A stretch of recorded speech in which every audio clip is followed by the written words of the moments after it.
Have you ever picked up a hitchhiker? I've never actually seen anyone with their thumb up on the side of the road before. Truthfully, I'd pick them up in a heartbeat if they were heading my direction though. I've only ever picked up people in need. And never with them asking. I remember I just got thrashed by this girl I was interested in high school. After about 2 weeks of her goading me to tell her I liked her, she replied with good. Now that we've gotten that out in the open. And nothing else. She just wanted me to say it, yeah, no. Cause you do. Right? I see this guy who is riding his flat through Main Street towards the next biggest area in our suburb. Knowing the area, I pulled up next to him and asked him if he needed help. He said no. That he was just going to drive slowly up to the next gas station and fill up. I told him to wait here. And I drove ahead. Found out there wasn't a gas station at that gas station. I went back and told him. And insisted he pull out on the side of the road. Helped him change his flat tire and we took that and his spare and loaded them up. I drove him to the closest gas station and helped him pump his tires up. No problem. Turns out he was there because he was in the area doing a job upgrading the software at a hospital. And had stayed late to check in on his mother who was there in hospice. His wife was at some big meeting and she was waiting on him to pick her up. Basically his night would have been fucked without someone to lend him a hand. The other time I was dropping my then girlfriend off at 3 in the morning after a rowdy fuck session. And we saw some poor guy get out of his car in nothing but a windbreaker and jeans. And it was windy as fuck and in February. After I dropped her off I went back to swing along the expressway to try and find him to see if he needed help. I thought I'd lost him.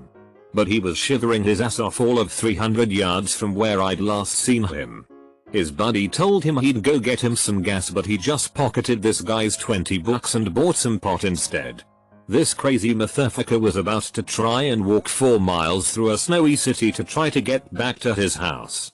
Poor guy wouldn't stop thanking me the whole ride. He even smoked me out on the way. Only time I've ever been worried was when some kid literally ran up to my car and nervously asked me to drive him to his house because his girlfriend was in trouble or some such. I hesitantly said yes, I'm a sucker for a sob story, and drove him towards his house. It's just behind that giant superstore. The one that's closed. Yeah. Just go around back near the drop-off soccer AII.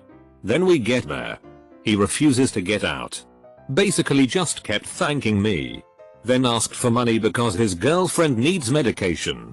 At this point he's totally taking advantage of the kindness of a stranger. But I'm thinking shit. This motherfucker brought me behind an abandoned superstore in the shittiest part of town. Now he's got his seatbelt off in my car and I don't doubt he would pull a knife on me at any minute judging by how desperate he was. He got out after I'd given him my emergency stash of small bills that I keep in my visor. But damn. Never been so nervous to pick up a hitchhiker before. I've actually picked up about 18 hitchhikers in the past 3 years. I went to Rutgers University and it all started one night after I finished a very late summer class. There are 4 campuses and each are spread pretty far apart, so the school has a very modern bus system to shuttle students around. In the summer however most students go home and the buses run very infrequently at night. So, as I left class in my mom's minivan I noticed that the last bus was pulling away to take kids back to the student center. And there was a Korean student running after the bus. The driver didn't see him and as I drove past I could see that he just sat on the bench. Waiting for another bus to come. The next one wasn't until 6:30 in the morning. I stopped the van and did a U-turn and pulled up to the stop. I powered down the window and asked him if he needed a lift to the student center. He was a bit hesitant at first. I guess it's not every day a black guy pulls up in the dead of night to offer free rides and AC equals. So we drive and we start to talk and find out that we have a lot in common. I dropped him off and he offered to pay me. But I just told him to pay it forward to the next person he sees in need. That summer the city of New Brunswick was really hot. I had to cancel a class that day because it was the last day to do so. And Rutgers bureaucracy made it so I had to go to 3 different campuses that day in order to do it for some strange reason. Anyway, On my way to drop off the final form I saw an older white man in his 50s with crutches and his leg in a cast walking down the street. I could see that he was struggling and it was so hot outside. I couldn't just let him suffer while I sat there in my 7-seater air-conditioned minivan. So I pulled over and asked him if he needed a ride. This big genuine smile came over his face. And he thanked me numerous times. And thanked God a few times too. He apparently broke his leg and had a compound fracture after falling off his son's roof while trying to help him install a satellite dish. Nuts. The next time I picked up people was May of the following year during Rutgers Fest, where the school hires popular bands and hip hop stars to perform for tens of thousands of students. It was amazing. I always have a great time and I always invite my friends from Princeton to come. This Rutgers Fest they drove their own cars from Princeton and brought a few other classmates, so I was alone in the minivan again. As I was driving back to the College Avenue Student Center I noticed that there were hundreds of students that were walking back along the highway. Apparently they didn't feel like waiting for the buses and decided to take their chances.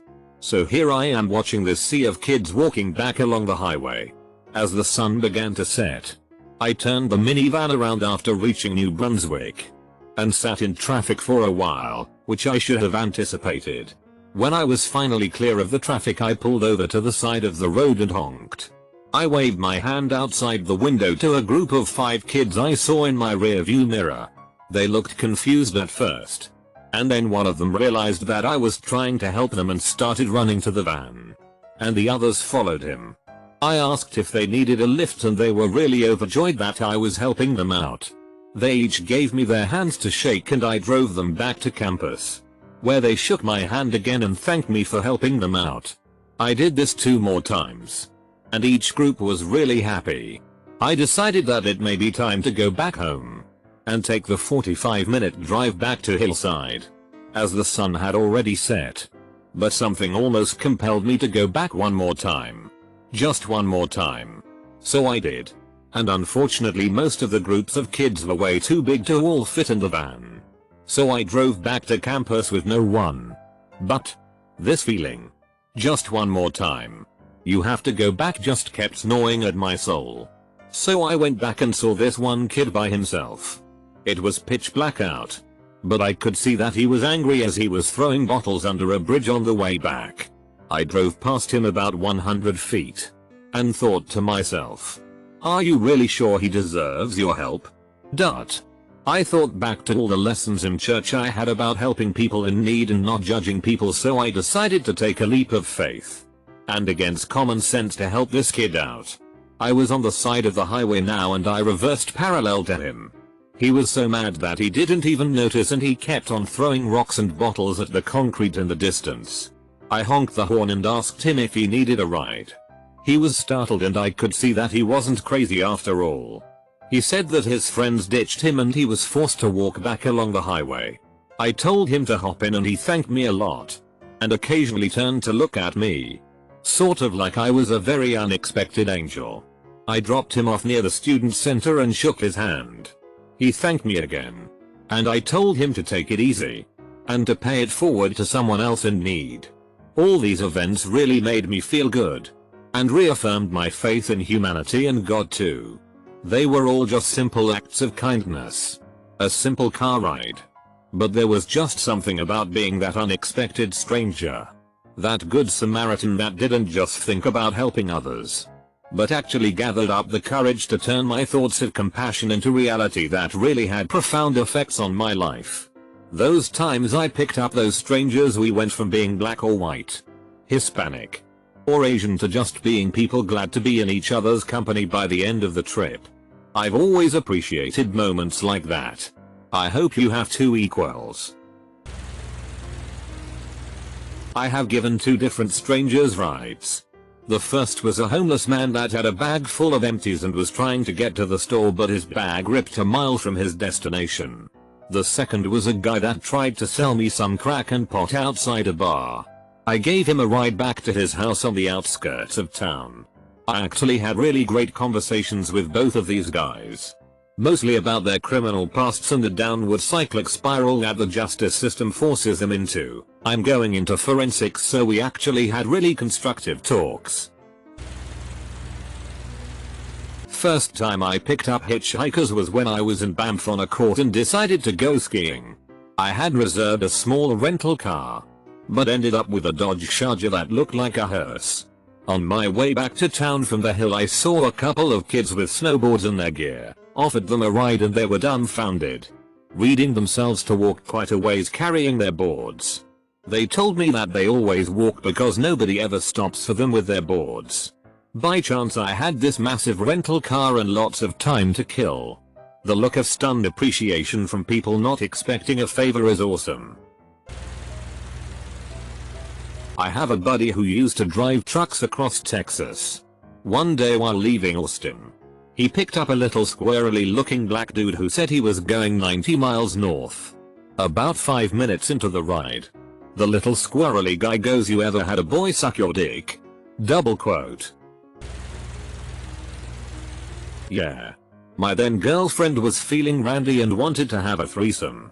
This would be an all-girl threesome, okay? No boys allowed. We were on a super long drive and got ourselves horny as hell talking and laughing about it, when fate sends us this cute as a button hitchhiker. Short blonde hair. Looking very dusty and tired from hiking. Sexy as hell in other words. So with halfway serious, halfway what the hell intentions, we picked her up. Found out she was from Germany and she was going around to different parks in the country and doing some itinerant type work along the way. Oh, I should also say this was not in the USA. It was in a country where people can still do that sort of thing safely. They do still exist. Anyway, sorry to say, the cute German was not into it. She had places she needed to be. Believe me, we were every bit as disappointed as you are right now. Sigh. I know this will be at the bottom. That's just how life goes. I have somewhat similar story but different ending. Me and my dad always pick up hitchhikers. Always have and always will. We decided we were going to drive down to El Paso, from Salt Lake City, to see Tom Waits live. So obviously in the spirit of things, we were going to grab everybody we could. On the way we saw 2 young punk kids outside of Phoenix. So we grabbed them. Turns out they're on their way to stand outside the concert hall that Tom Waits was playing at. This made us feel awesome. The second set of people were 2 people who lived in the boondocks of nowhere. I believe they were 90 plus and all they were doing was getting groceries. One of them was in World War II. And they seemed happy as shit just baking in the sun waiting for a ride. This made us feel awesome. The third was a Hispanic dude in a broken down vehicle with 2 other Mexican dudes. He made the motions and implied it just ran out of gas. We're in the boondocks still. Nothing around for fucking miles. We take him all the way to the gas station and buy him a thing and a gallon of gas, and as soon as my dad hands it over he goes through his broken English and says thanks yaus and whatnot. Then the motherfucker just starts walking back towards his car like a champ. I'd say how far it was, but I'm not good with distance. And there's no way I would walk the distance in the hot sun.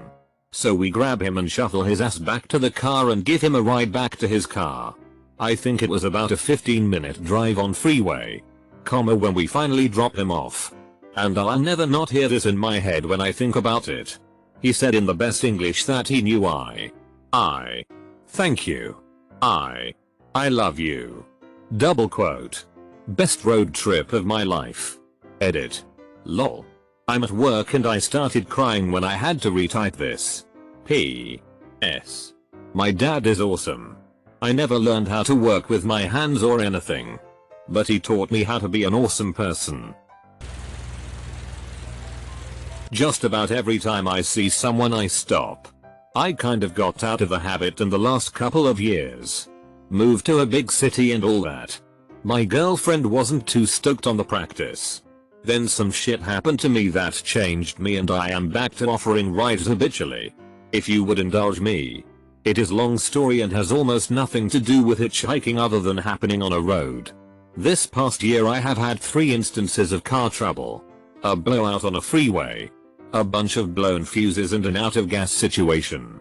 All of them were while driving other people's cars, which, for some reason, makes it worse on an emotional level. It makes it worse on a practical level as well.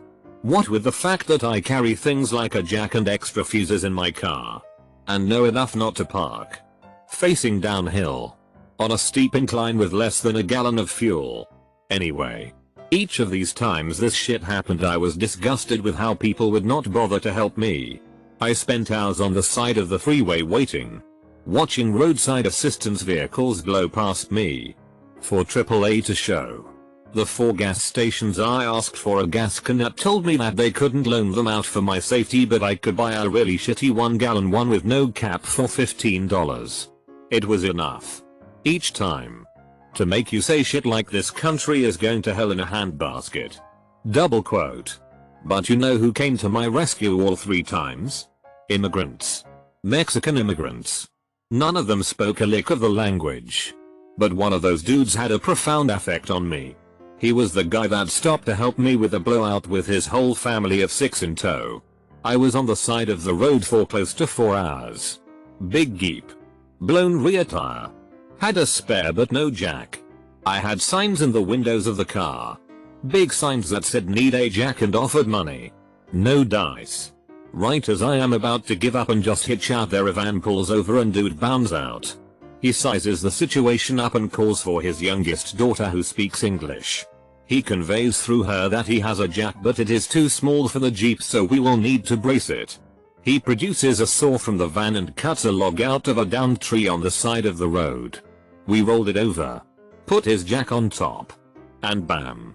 In business.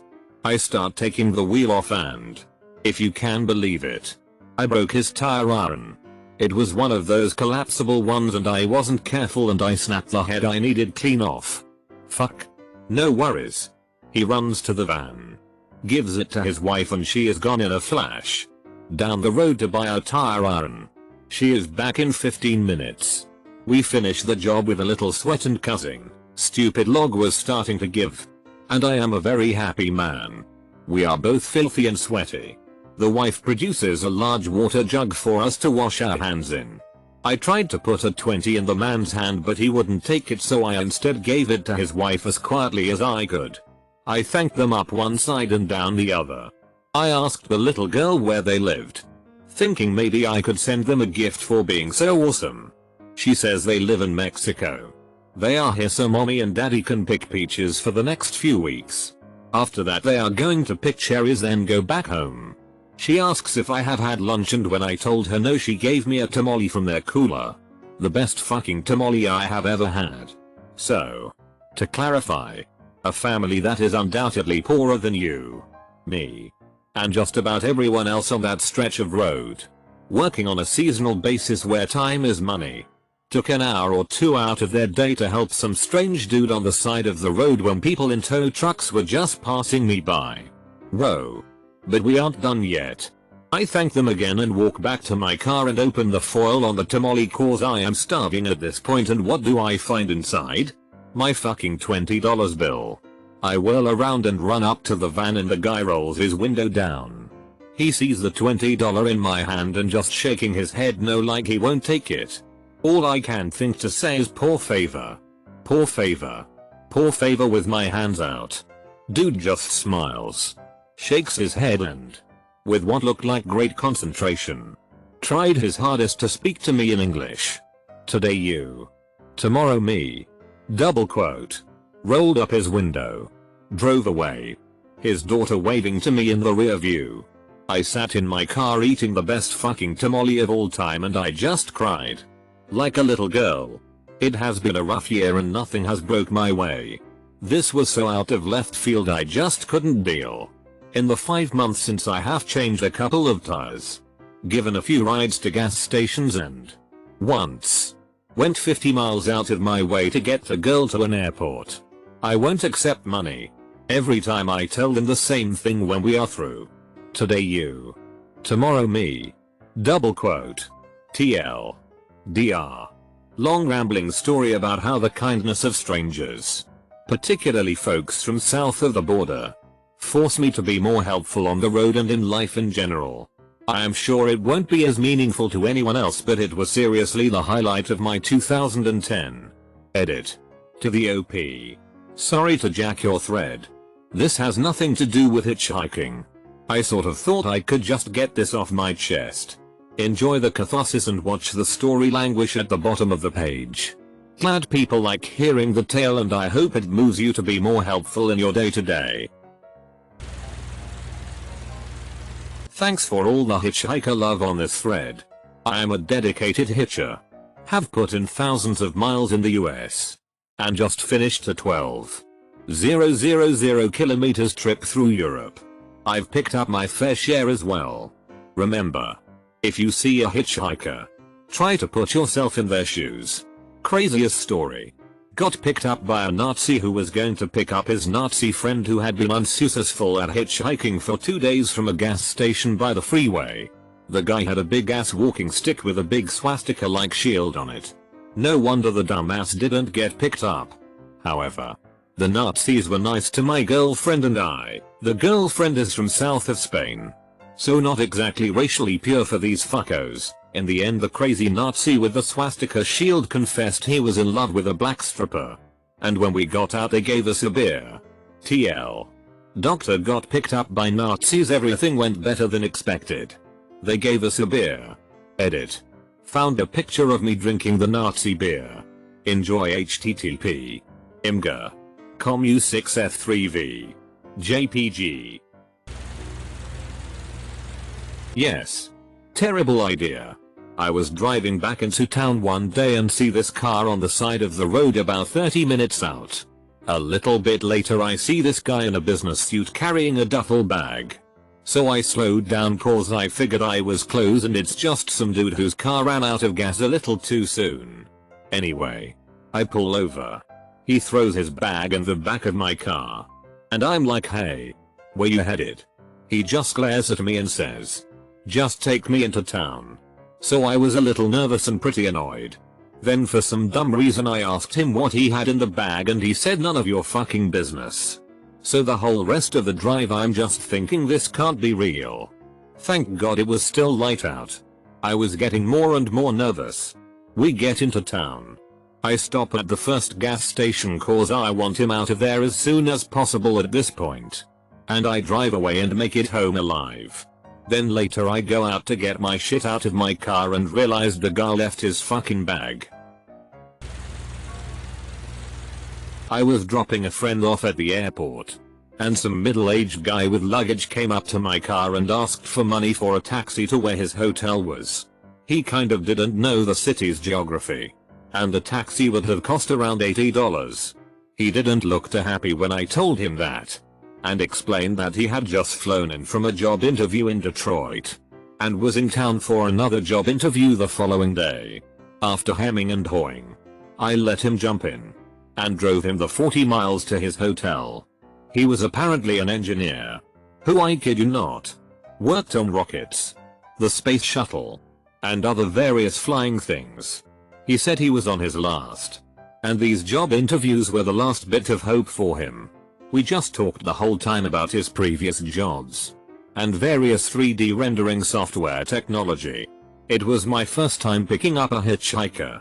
And he wasn't creepy at all. TLDR. Picked up a hitchhiker. Didn't even get a hand job. That is the sweetest hitchhiker story I've ever heard. Major props to you and your determination to help this guy. I've picked up plenty of hitchhikers in my life. One I remember was a 28-ish-year-old guy who was trying to get to Madison to be a test subject for a new ADD medication. Apparently they lock you up for a couple months, regulate your diet and exercise, then give you a few grand and set you free. You know, if the meds they're testing don't kill you. Anyway, I got him another 50 miles down the road before I had to turn south. He was nice though. This past June, right before our wedding, my now ex-husband picked up 3 crusty kids and their dog. They were hitching their way to a rainbow gathering. So he brought them home to me. We fed them and packed them goodie bags full of aspirin and hand sanitizer, along with 10 pounds of dog food. then drove them to the next state. They were a nice bunch of kids. I've also not picked up hitchhikers who I thought were suspect. But I usually go to the nearest gas station and put together a bag of water, Gatorade and granola bars and bring it to them. Even if I think they look creepy, I still don't want them to go hungry. When I was 12 or 13, my dad and I were on our way home from somewhere a few hours away, and he decided it would be a good idea to pick up the hitchhiker on the side of the interstate holding a cardboard sign with the name of our town on it. As soon as we picked him up, it was obvious that he was homeless. He smelled terribly, and when asked him where he lived, he asked just to be dropped off downtown. His name was Steps. He turned out to be very nice and down to earth. He told us about hitchhiking all over the country and what he had seen. Before we dropped him off, we bought him some McDonald's and then never saw him again. My dad's first words when he got out of the car were, "Don't tell your mother about this." Double quote. Hitchhiking in 2 acts. Act I. Years ago I ran out of gas in the rain. So I started walking. An old guy in a beat-up truck eventually stopped. Even though I wasn't hitching, I was soaked and still had a few miles to go. So what the hell? I was grateful. Then asked for the gas station at the next exit. He said his home was close, and he had gas there. He seemed kind. But I was young and pretty freaked. I think he sorta kept me on high alert on purpose, like he had a lesson he was trying to teach me. We got to his home without incident. He found a 5-gallon gas can full of fuel, then drove me back to my car. I was amazed. I offered him the only $10 I had in my wallet, but he declined. When I shook his hand, he palmed me a crisply folded $50 and said, "Hold on to this for me. If you need it, go ahead and use it. But if you can hang on to it for a while, pass it on. I'll be grateful." He left me holding the crisp $50 and a full gas can. And I never saw him again. Act I. A dozen or so years later, I'm driving home sometime after 11 o'clock at night on a Sunday. It's been snowing all day, and the interstate I'm on hasn't been plowed in hours. I'm doing 20 miles per hour and it's really coming down. Very few other idiots like me out on the road. I see red tail lights way up ahead of me, then they float to the left, then right, then slip down below what should be the road. She slid right off the interstate and down an embankment. It took me a few minutes to finally spot her. The car was in one piece, right side up. For some reason I shut my car off when I pulled over. I remember because when I got out, it was that weird whisper quiet of a midnight snowfall. Then she started screaming. Later she told me, through sobs, that she thought I was going to kill her. At the time, all I could think of was that she was pinned inside the car and seriously injured. So I go stomping down through the snow as fast as possible, which causes her to scream even more. It was at least 15 minutes before she'll even roll down the window to talk to me. She bumped her head, but otherwise was okay. Her car wouldn't start and was very stuck. Anyway, I get her up to my car, and she gives me rough directions to her home, but is still really emotional. Then her cell phone rings. The guy on the other end is pissed she's not home yet. His yelling sets her off again. And then she's trying to explain the car wreck to this asshole. At first he doesn't believe her, calls her a cheating whore. She finally manages to convince him, but then he wants to know how the hell she's getting home. She explains me stopping to help, thinking I was going to murder her, and that now I'm driving her home. Asshole wants to know who I am. I offer my first name for the first time. Am I demanding a blowjob as payment? Just all kinds of madness. Eventually she hangs up the phone. Even more a mess, if it's possible, than when I found her at the bottom of the ditch. The next half hour to her place, doing 20 mph, was actually pretty amazing. She was trying to go back to school, get her shit together, dump that sorry sack she was going home to. She said in the first few minutes after the wreck, sitting lonely in the silence of snowfall, that she thought she was going to die. Either because of the weather or because she should just go ahead and take her own life.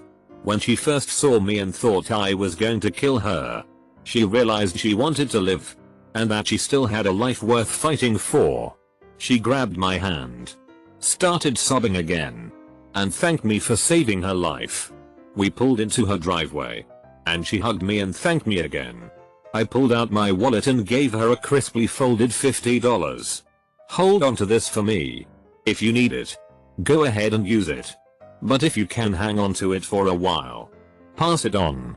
I'll be grateful. Double quote. I've had low times when I've needed it, and used every last penny. But eventually I'd get ahead a bit, and restock with a new, crisply folded $50. I've been carrying the same $50 for probably 5 years now. This thread reminds me that I keep it for you, not me. I think it's time to pass it on again. Thank you. OP. I doubt anyone will read this, but here it goes. A couple of years ago I was catching a bus to go home from my last class of the day, and I got off to switch buses at a station. I see this man with graying hair looking around, obviously lost. He was carrying a clear plastic bag with something wet inside. Upon closer inspection I notice that he's pretty dirty and wearing some sandals that are very common in rural Mexico. He has graying hair. He notices me looking at him and figured I spoke Spanish too. Which was true. He told me that he had recently crossed the border and had been traveling in a van that was to drop him off in Yakima, Washington. Apparently his family couldn't pay the toll in time and the driver kicked him out in Tacoma, where we were, without telling him where he was or anything. Apparently they would have probably killed him, but it was daytime so they just left him stranded. I was expecting him to just ask me for money, but instead he asked me to tell him how to get to the Greyhound so he could get to Yakima. If not, he wanted to know how to get to Seattle to stay in a shelter someone else told him about earlier. I explained to him that if he waited for a minute I would find out and tell him. I tried calling several people to see where he could stay that was in town and not too far. I also tried to figure out where the Greyhound was. Eventually I ended up giving him directions on how to catch a bus to Seattle because that was what he decided to do. I tried to give him about $15 for food and he would not take them. I even offered him a room in my house for the night so he could shower and change clothes. Maybe try to contact his family in Yakima. He said he had worked for everything in his life and couldn't take things for free. So I wrote a note in English explaining that he was on his way to Seattle and that he did not speak English. I even wrote my number on it so if he got lost or stranded again he could call me. I kept wishing that I had a car so I could give him a ride to where he might catch a bus to Yakima. I never heard from him again, but I hope that he made it to where he was going. First time I offered a person a ride was when this big girl was sobbing her eyes outside a city bank I go to regularly. She was surrounded by a lot of adults, and seeing it that I was the youngest and didn't have any job duties, I volunteered to drive this young lady home. So she sat in my car still crying and saying I don't want to get hurt anymore repeatedly. I'm not the best person to cheer someone up, but I managed to say it'll be alright. So as I drove her back to her place, she started opening up and saying bits and pieces of what happened. From what I understood, she was 26 years old. Got pregnant in high school at 16. Her parents disowned her. She's pregnant again, hence the big part. And her boyfriend is now leaving her. At this point, she was really comfortable about telling me her life story. And she asked if I could drive around some more or stop by a park so we can talk. Being the nice guy, I said sure. And then she asked another favor. To buy her a pack of smokes and a few drinks. I was 20 at the time. And then she asked me to drive her to a cell phone company, forgot the company's name, to add more minutes to her temporary phone. By this time, I felt like a bitch. Anyways, I said I had to go back for dinner because it was getting late and she sorta hinted that she didn't want me to go. Lol. I insisted and I finally drove her back to her place. Then this Mexican guy comes out of the apartment who I believe to be her boyfriend. And she says to me, oh shit. He's going to kill you. But yeah, I didn't care and he came up to my car. She got out. They hugged. And he looked at me and said thanks. My first time giving someone a ride. FML. Second time I offered someone a ride was because I was overgenerous. I work out late at the 24-hour fitness gym. Usually around 2 to 3 AM. I saw this guy leave at the same time as I was. But he was carrying a suitcase. So I shouted at him because he was pretty far in the parking lot, "Do you need a ride?" Now. He turned around immediately and headed straight for me. I felt a little happy thinking I was going to help someone out tonight. He came up to my face and said, "Are you gay? You shouldn't be asking people if they need rides." And he walked away. There's more stories, but these first two are probably the most memorable. I also had to hitchhike when I hit a deer in Jasper and was 200 miles from civilization. It was -30 out and I had no signal. Luckily a family stopped and drove me 200 miles to town. Otherwise I surely would have died overnight. The guy turned out to be a Mountie. I was in the car with my brother when we picked up a hitchhiker. His name was Cameron. Was trying to get to the local bus stop to get on a bus to see his girlfriend. I think he was 18 or so. No complications whatsoever. It was a 5-minute car ride. We just made some small talk. After we dropped him off, my brother said to him, "Have a nice life." I thought it was funny at the time. But then I realized that I was never going to see that guy in my life again, which is still a ridiculous idea to me whenever I think of it. Sorry, mine isn't as interesting as some others. Spoke with a tourist I met here in Australia. And he was telling me of two backpackers who decided to travel up north separately. But by hitchhiking. They would be picked up by random cars and trucks. And sometimes one would progress hundreds of kilometers ahead of the other. While at other times they discovered they were in the same town. There was even an instance where one had been given a ride in a semi-trailer. And found his friend walking along a remote highway. Reunited. Yes, I did it once and I'll never do it again. I just got off of an 11 PM work shift and had to drive 15 minutes home. I stopped at a gas station and a 30-35-year-old African American male said he was stranded and needed a car ride back to his house to get money. I knew the story sounded weird, but I said, "Hey, what the hell, let's help this guy out." I had half a joint left and sparked it up and offered him some. He took a hit with me and we continued on our way. As we were driving he was really fidgety and anxious. He kept rubbing his leg back and forth and rubbing the back of his head as if he was waiting for something. I thought to myself, God damn it, this guy is going to rob me. My son was a few months old at the time and his rattle was rattling in his empty car seat in the back. I told the guy about it and talked a little about my son. The dude was making me nervous by his body language. I told myself I'd flip the truck over before he'd steal my shit. I had my seatbelt on and he didn't. I ended up taking the guy to this neighborhood and he was looking at all these houses. I kept asking if that's the one or not because the dude had me on high alert at this point. Just a weird situation. Anyway, he asked me for some money so I gave him $10. I'm pretty sure he wanted to rob me by his behavior in the car. I'd like to think between smoking him out, my son's rattle making noises, and me giving him $10 he changed his mind.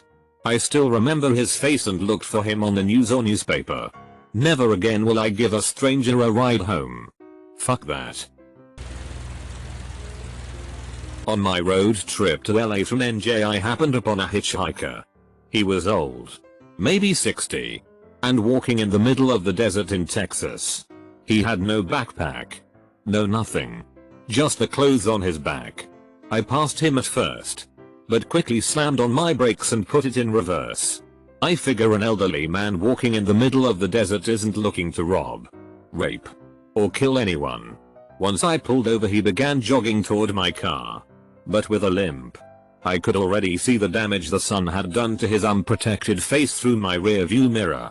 Once he got in the car he immediately thanked me. You could hear the desperation and dehydration in his voice. I gave him a bottle of water and then asked where he was headed. Before I could finish my sentence he had finished the water. He said he was headed to Phoenix to go back home to his wife. He had this deep southern accent akin to Boomhauer from King of the Hill. Since I had family in Gilbert and was headed that way to begin with, I figure what's the big deal? It was only going to be an extra hour of driving. At first he was very short with answering the questions that I asked. Not that he was rude. Just exhausted.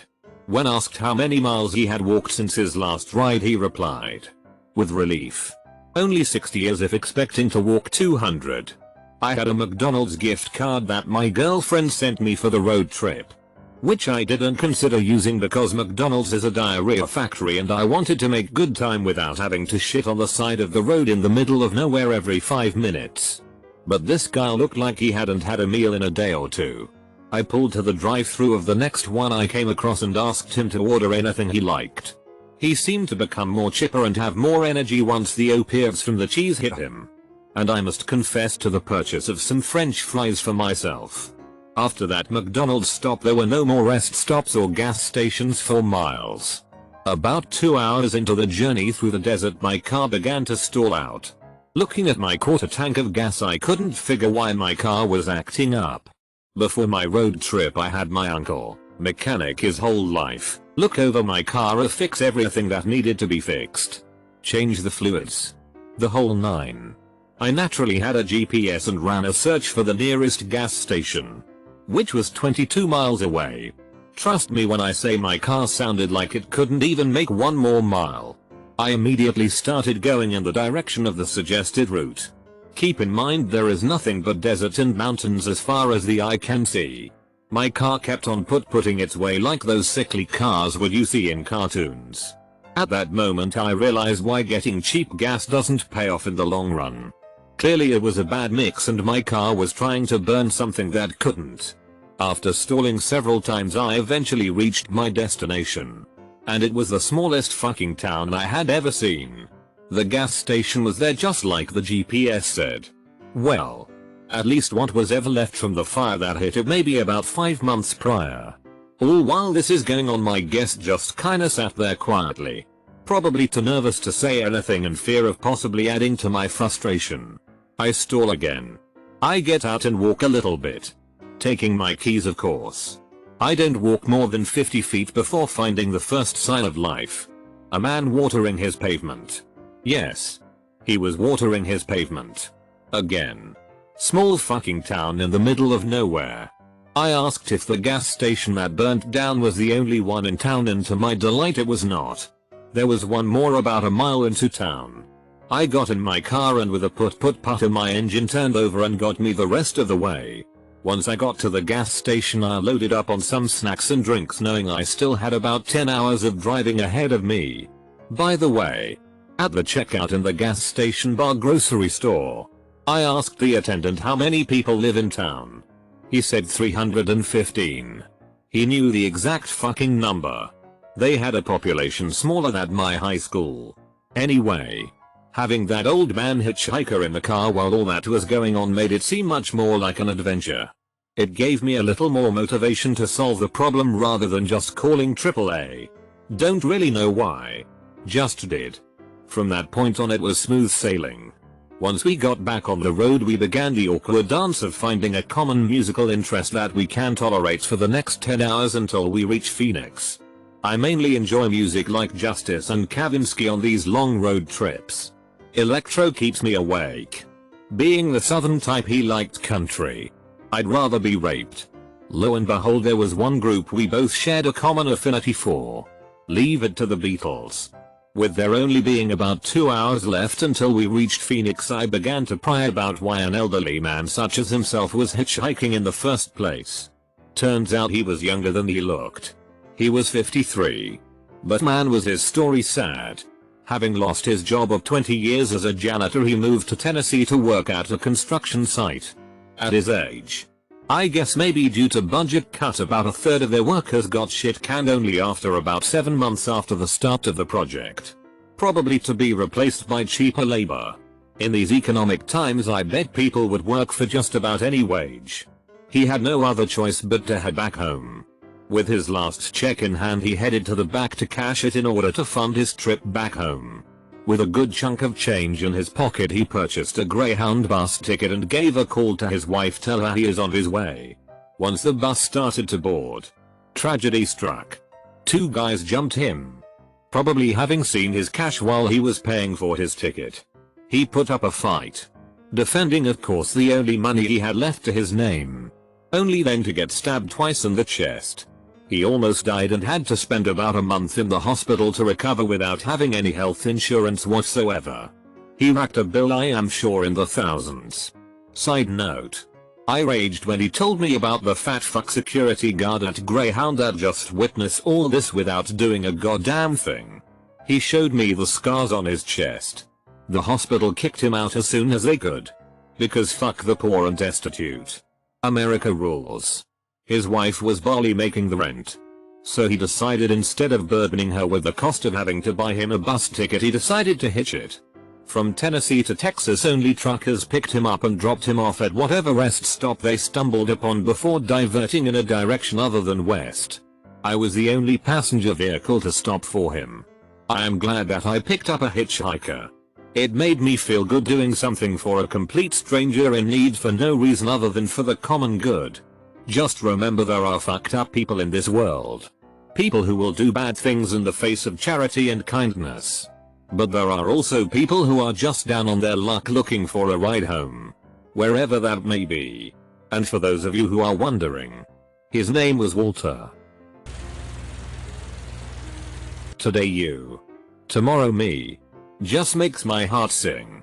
Probably no one will read my story in a thread this size, but I feel like telling it anyway. I was driving home for Christmas from college once and about 30 miles from home.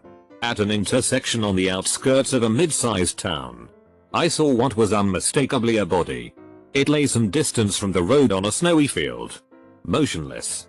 I pulled over, walked to the edge of the road, and called out, "Hey, are you okay?" Not expecting an answer, but I had no idea what to do. I had no cell phone and it was quiet and freezing. And I was alone. As soon as I called out, a head popped up out of the snow. A dude dressed in a soldier uniform carrying a big rucksack starts running at me full tilt, yelling, "Ride?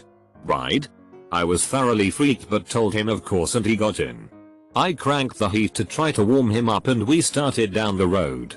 While he shook and shook, it turned out he was heading for my tiny hometown where his wife was living. But couldn't find any bus or train routes that directly connected to it. It's really just a bump in the road. He'd been out there in the cold for quite a while before getting too cold and tired to even stand. A uniformed soldier couldn't get anyone to stop and give him a ride in winter on a rural road. The only reason that made any sense, although neither of us said it, was because he was a very dark-skinned man and my hometown's in a very white state. It made me feel sad and ashamed. I also felt ashamed because I was scared of him too. I'd been in sketchy situations with dudes, and every time I felt so stupid. And now I was driving alone with a man who'd been a corpse in my mind just moments before. I started to hear a true crimes narrator in my head saying her family was waiting for her by the Christmas tree, but she was never seen again. Blah blah blah. So I was scared. And hating myself for being stupid. And also hating myself for being scared just like every other jerk who'd left him there to freeze. I started leaning heavier and heavier on the gas pedal, and then, out of nowhere, there were police lights in my rear view pulling me over.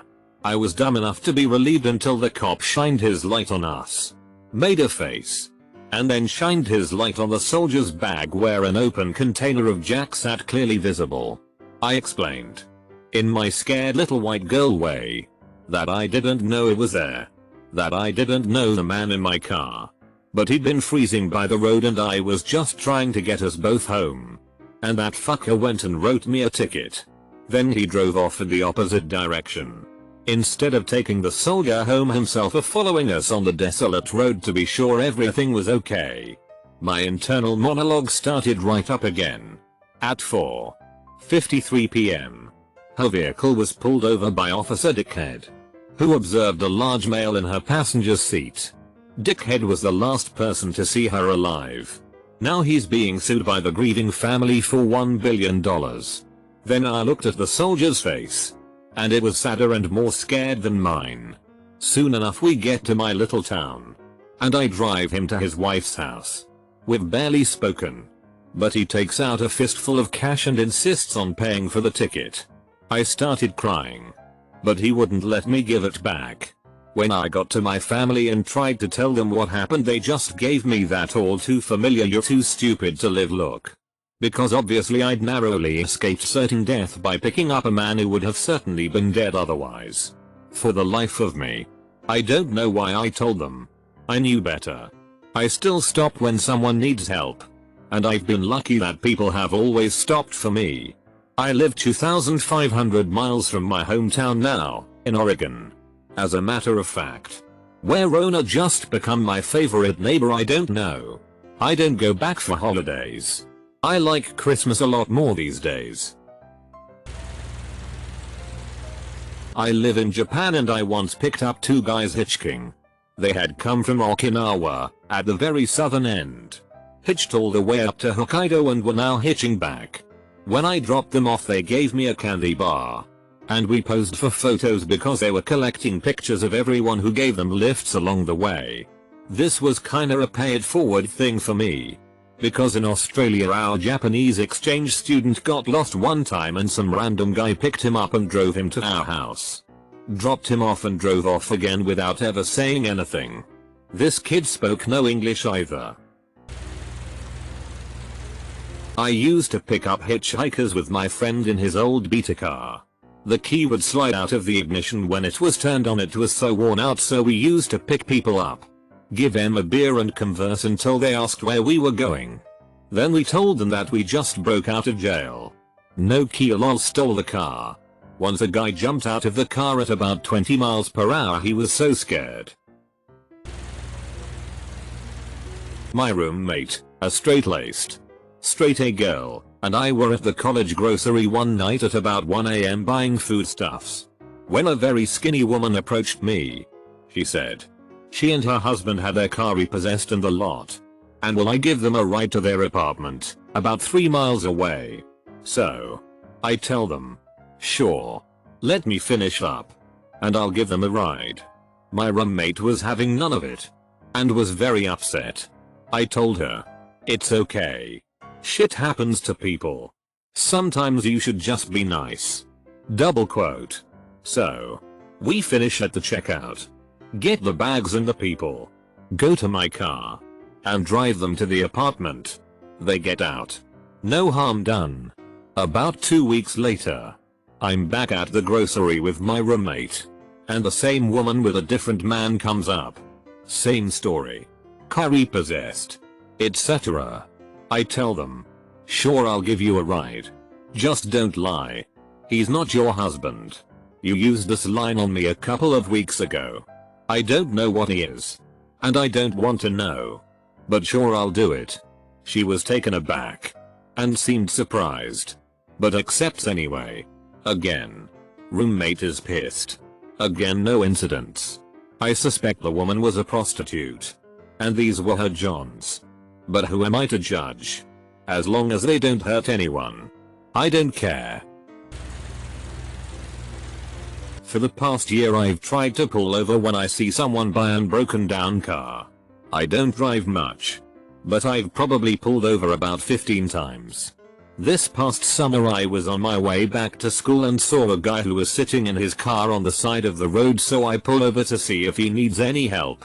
He was broken down, had no phone, and was 2 hours from his home, so I'll let him use my phone to call whoever he needed.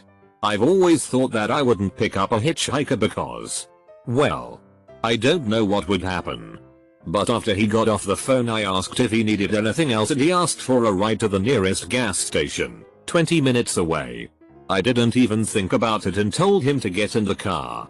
If I had thought before answering, I doubt I would have offered. But I gave him a ride and no trouble came to me. I felt terrible for the guy. He was 25 and was already divorced and lived 3 hours from his kids. So every other weekend he drove 3 hours in his early 90s piece of shit car to see his kids. I knew he hated his life except for his kids. Good God, I could tell he loved his kids. I can only hope that someday I'm as loving of a father as he is. I used to give rides, but I have since stopped after one crazy encounter. I picked up this young white dude who was probably around 20-25 on the outskirts of Memphis heading south. I was on my way home from work, so it was late in the afternoon. I typically stopped on the way home and got a 6-pack. From time to time I'd crack open a cold one for the ride since it was the better part of an hour. The young man said he had been hitching since California and was on his way to his sister's in Florida with a job lined up at Disney. I asked him how his journey had been thus far, to which he started in on why he left California. This is also when I realized this dude was batshit crazy and I needed to drop him off sooner rather than later. He tells me how his wife cheated on him with a lawyer and eventually left and divorced him for said lawyer. After the wife-lawyer team cleaned him out, he decided to get the fuck out of California as the lawyer was using his connections to try and get dude thrown in jail. Then he described how the lawyer had hired private eyes and other non-savory types to try and entrap him as he crossed the country. He even said a one-man whirlybird had followed him across most of Arkansas and he had to travel at night to avoid being spotted by it. The further he got into the story, the more agitated he seemed to become. It was troubling to say the least. I always carried a pistol in my truck and it was easily within reach, but I figured my best bet to avoid being stabbed by this dude was to out crazy him. I cracked open a brew, offered him one and started with my story I was making up as I went. I told him I knew how he must feel having been cheated on. I went on that I'd been out of the joint for about 6 months and was adjusting well.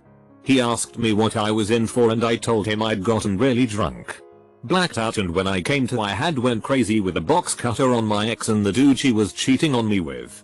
He got really quiet and didn't really say anything else until we got to my town. I dropped him off at the truck stop near the interstate and never saw him again. TL. Dr. out crazy the hitchhiker and most likely won't be picking up another one. I picked up a guy down in Dayton and drove him 30 miles north. He smelled funny but was nice. He was telling me about this driver in Tennessee who purposely hit him with their car. He had a huge gash on his arm that looked gnarly. As chance would have it, I had recently got a piercing, so I had a tube of Neosporin with me. It wasn't much, but I gave it to him when I dropped him off. I was a tad nervous picking up an older male hitchhiker since I am a female and at the time I was maybe 19, but I am glad I did it. When I was younger, my mom brought home 2 hitchhikers and they stayed with us for a few days. So maybe it's genetic. I picked up some guy by my school once who needed a ride to his apartment about 10-15 minutes away. Not really as cool a story as yours. But he needed to get back to his apartment because his brother's kids were being dropped off there by a bus and he would have missed them otherwise. He ended up talking to me about how DNA is like a programming language. I'm a software engineering major, and like all programming languages, someone needs to give it meaning for it to do anything. That's why he believed in God. Someone had to give DNA meaning, or else it wouldn't do anything at all. I thought it was a pretty interesting concept. Though I still don't believe in God.